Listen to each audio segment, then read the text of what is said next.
Dear students, a very good afternoon. आज हम लोग पढ़ेंगे डिवीज़न ऑफ इंटीजर्स। जिस तरह से हमने इंटीजर्स के मल्टीप्लिकेशन के लिए कुछ बहुत इंपॉर्टेंट रूल्स पढ़े थे, उसी तरह से इंटीजर्स को डिवाइड करने के लिए भी बहुत इंपॉर्टेंट रूल्स हैं। फर्स्ट रूल है कि अगर हम एक नेगेटिव इंटीजर को दूसरे नेगेटिव इंटीजर से डिवाइड करते हैं तो हमारा जो आंसर आता है वो पॉजिटिव होता है, उसके आगे प्लस साइन लगता है। एग्जाम्पल में देखिए, हम -48 को अगर -2 से डिवाइड करें, दोनों इंटीजर्स कैसे हैं? नेगेटिव हैं, तो आंसर क्या आएगा? देखिए, सबसे पहली बात तो ये कि हम डिवीज़न को इस तरह से भी लिख सकते हैं। ये आप देख रहे हैं, -48 को हमने यहाँ लिखा। डिवीज़न के साइन की जगह पर हम ये एक स्ट्रेट लाइन भी बना सकते हैं। इस स्ट्रेट लाइन का मतलब भी क्या होता है कि हमें -48 को -2 से डिवाइड करना है। -2 को इस लाइन के नीचे लिखते हैं, तो इसका मतलब क्या है? -48 इज़ डिवाइडेड बाय -2। तो हम डिवाइड तो सिंपली वैसे ही करेंगे। देखिए, इधर 48 को 2 से डिवाइड करेंगे, अभी साइन कुछ नहीं लेंगे हम लोग, ठीक है। जैसे वैसे तो इन दोनों के आगे माइनस साइन लगा है, लेकिन हम डिवाइड बस सिर्फ और सिर्फ नंबर्स को करेंगे बिना उनके साइन के।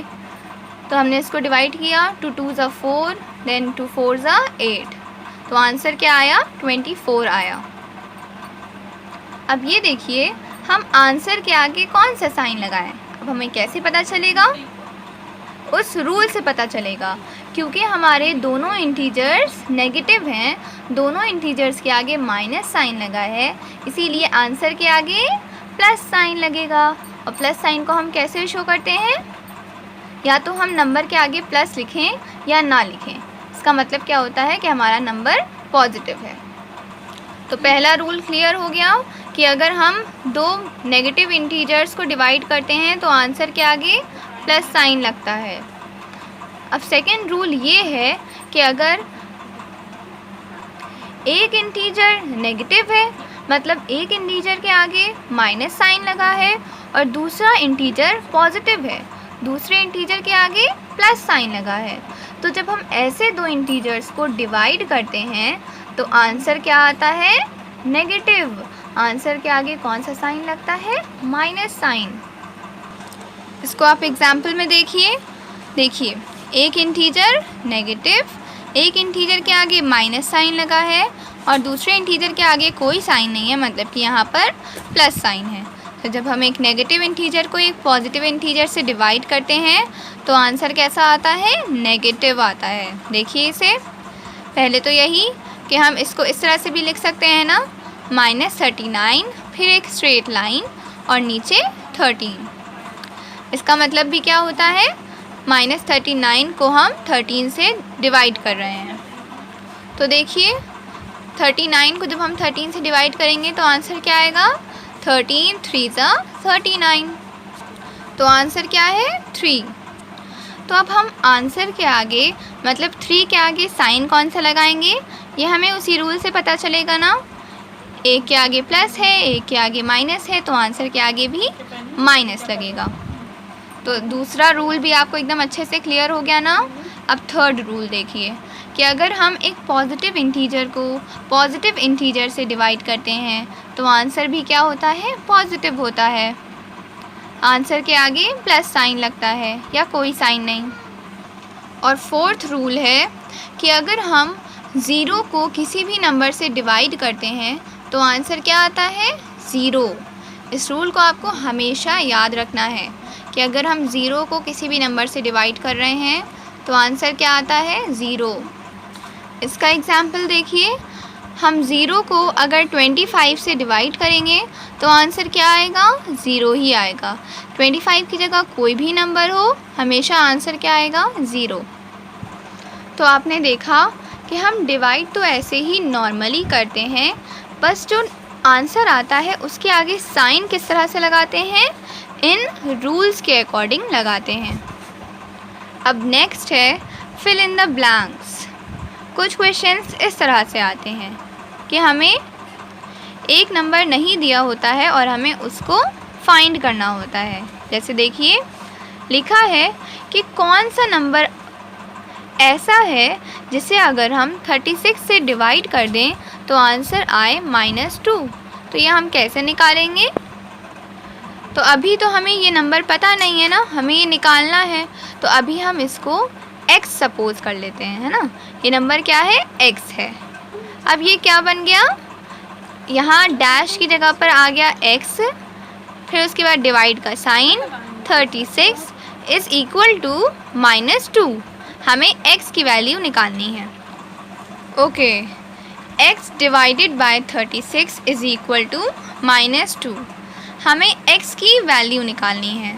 तो जिस तरह से हमने एडिशन ऑफ इंटीजर्स में पढ़ा था ना कि हमें अगर किसी भी वेरिएबल की, किसी भी नंबर की वैल्यू पता करनी है तो हम क्या करते हैं, उस नंबर को इक्वल टू के एक साइड पर अकेला छोड़ देते हैं और बाकी सारे नंबर्स को इक्वल टू के दूसरे साइड पर ले जाते हैं। अगर वो नंबर प्लस हो रहा होता है तो वो इक्वल टू के दूसरे साइड पर जाकर माइनस होने लगता है। अगर उसके आगे इधर माइनस साइन लगा होता है तो इक्वल टू के दूसरे साइड पर जाकर उसके आगे प्लस साइन लग जाता है। उसी तरह से अगर एक नंबर इक्वल टू के एक साइड पर डिवाइड हो रहा है तो हम उसे अगर इक्वल टू के दूसरे साइड पर लेके जाएंगे तो वो इधर मल्टीप्लाई होने लगेगा। तो देखिए हमें x को इधर अकेला करना है ना, तो हम 36 को इक्वल टू के दूसरे साइड पर लेके जाएंगे और 36 यहाँ पर डिवाइड हो रहा है तो इक्वल टू के दूसरे साइड पर 36 मल्टीप्लाई होने लगेगा। ठीक है, ये आपको बहुत अच्छे से हमेशा के लिए लर्न करना है। तो इक्वल टू के दूसरे साइड पर -2 तो था ही पहले से, अब 36 भी इधर आ गया है और अब 36 मल्टीप्लाई हो रहा है -2 से। तो 36 2 ज़ा 72 होता है और 72 के आगे साइन कौन सा लगेगा? ये आप मल्टीप्लिकेशन ऑफ इंटीजर्स में पढ़ चुके हैं कि एक इंटीजर प्लस है और दूसरा इंटीजर माइनस है तो आंसर के आगे माइनस साइन लगता है। तो इस तरह से हमने अपने अननोन नंबर की वैल्यू निकाल ली। हमने निकाल लिया कि x क्या होगा? -72 होगा। x को इक्वल टू के एक साइड पर अकेला छोड़ देते हैं और बाकी सारे नंबर्स को दूसरे साइड पर ले जाते हैं।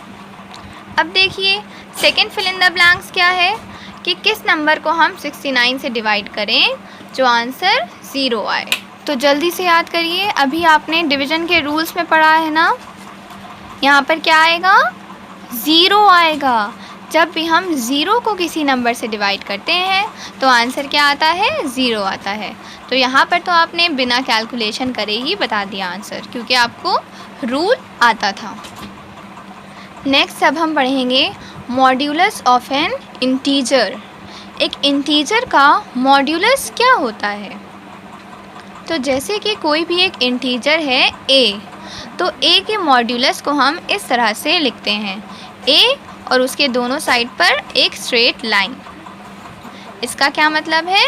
Modulus of a। तो मॉड्यूलस होता क्या है? अगर एक इंटीजर नेगेटिव है तो उसका मॉड्यूलस क्या होगा? वही इंटीजर, बस उसके आगे प्लस साइन लग जाएगा। उसी तरह से अगर एक इंटीजर पॉजिटिव है या फिर वो 0 है तो उसका मॉड्यूलस वही इंटीजर होगा या 0 होगा। इसको एग्जांपल्स में देखिए, अच्छे से आ जाएगा आपको। Find the modulus of -6। -6 का मॉड्यूलस क्या होता है? -6 के मॉड्यूलस को हम इस तरह से लिखेंगे ना, -6 और उसके दोनों तरफ 2 स्ट्रेट लाइंस। ठीक है, तो -6 का मॉड्यूलस क्या होगा? +6। देखिए वही इंटीजर है, वही नंबर है 6, बस उसके आगे साइन कौन सा लग गया? प्लस साइन लग गया। अब सेकंड देखिए, हमें 24 का मॉड्यूलस निकालना है। तो 24 के मॉड्यूलस को हम इस तरह से लिखेंगे ना, 24 का मॉड्यूलस क्या होगा? 24 होगा। तो आपने देखा कि अगर एक नंबर के आगे प्लस साइन लगा है तो उसका मॉड्यूलस वही नंबर होगा, और अगर एक नंबर के आगे माइनस साइन लगा है तो उसका मॉड्यूलस वही नंबर होगा, बस उसके आगे जो साइन है वो प्लस हो जाएगा। तो इसी तरह से थर्ड एग्जाम्पल देखिए, ज़ीरो का मॉड्यूलस क्या होगा? ज़ीरो का मॉड्यूलस ज़ीरो ही होता है। और एग्जाम्पल्स हम लोग देखते हैं। 35 का मॉड्यूलस 35 होगा, लेकिन -35 का मॉड्यूलस 35 होगा। एक नेगेटिव इंटीजर का मॉड्यूलस वही इंटीजर होता है, बस उसका साइन पॉजिटिव हो जाता है, और एक पॉजिटिव इंटीजर का मॉड्यूलस वही नंबर रहता है, और ज़ीरो का भी मॉड्यूलस ज़ीरो ही रहता है।